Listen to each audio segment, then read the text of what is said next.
Në Tetov procesi I emërtimit dhe I ri-emërtimit të rrugëve, ngeli pezull shkaku I zgjedhjeve lokale.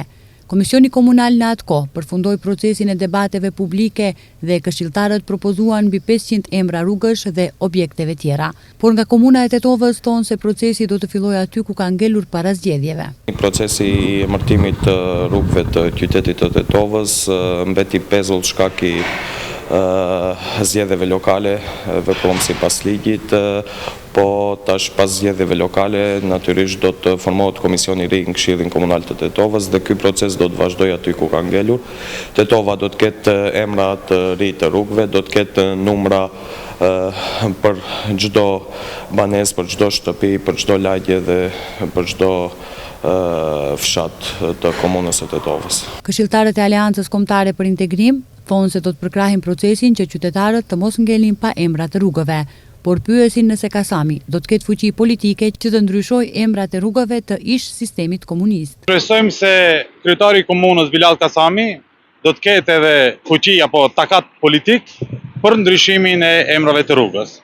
Jo vetëm për emrat e rrugës që janë pa emër dhe me numër, por duhet që të ndryshojë edhe emrat e rrugëve që janë nga e kaluara jugoslave. Këshilltarët e AKI-s do të përkrajnë ndryshimin dhe emërimin e rrugëve në Tetov, për arsye të vetme që qytetarët të kesin adresën e tyre.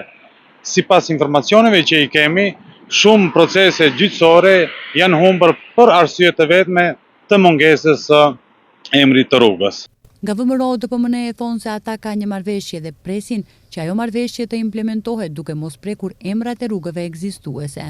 Përbërja e re e këshilltarëve komunal të VMRO-s nuk ka mbajtur ende mbledhje për këtë temë, por qëndrimi I VMRO-s është I qartë dhe I pandryshuar. Nuk do të pranojmë ndërrim të emrave ekzistues të rrugëve, thot Angel Karapetrov, këshilltar I VMRO-s. Ndërsa nga LSDM janë kategorikisht kundër ndryshimit të emrave të rrugëve. Sa I përket kësaj nisme, ne si LSDM jemi decid se nuk do të përkrahim asnjë nismë në drejtim të ndërrimit të emrave të rrugëve në qytetin e Tetovës, thot Zhive Aleksoski, këshilltar I LSDM-s. Qëndrimi I Bilal Kasamit është se në Tetov edhe emrat e rrugëve duhet të tregojnë realitetin etnik, duke thënë se shumë rrugë në Tetov kanë emra të sistemit komunist, si Lenin, Kaukaska dhe emra të heronjëve jugoslav që nuk kanë asgjë të përbashkët me realitetin e sotëm.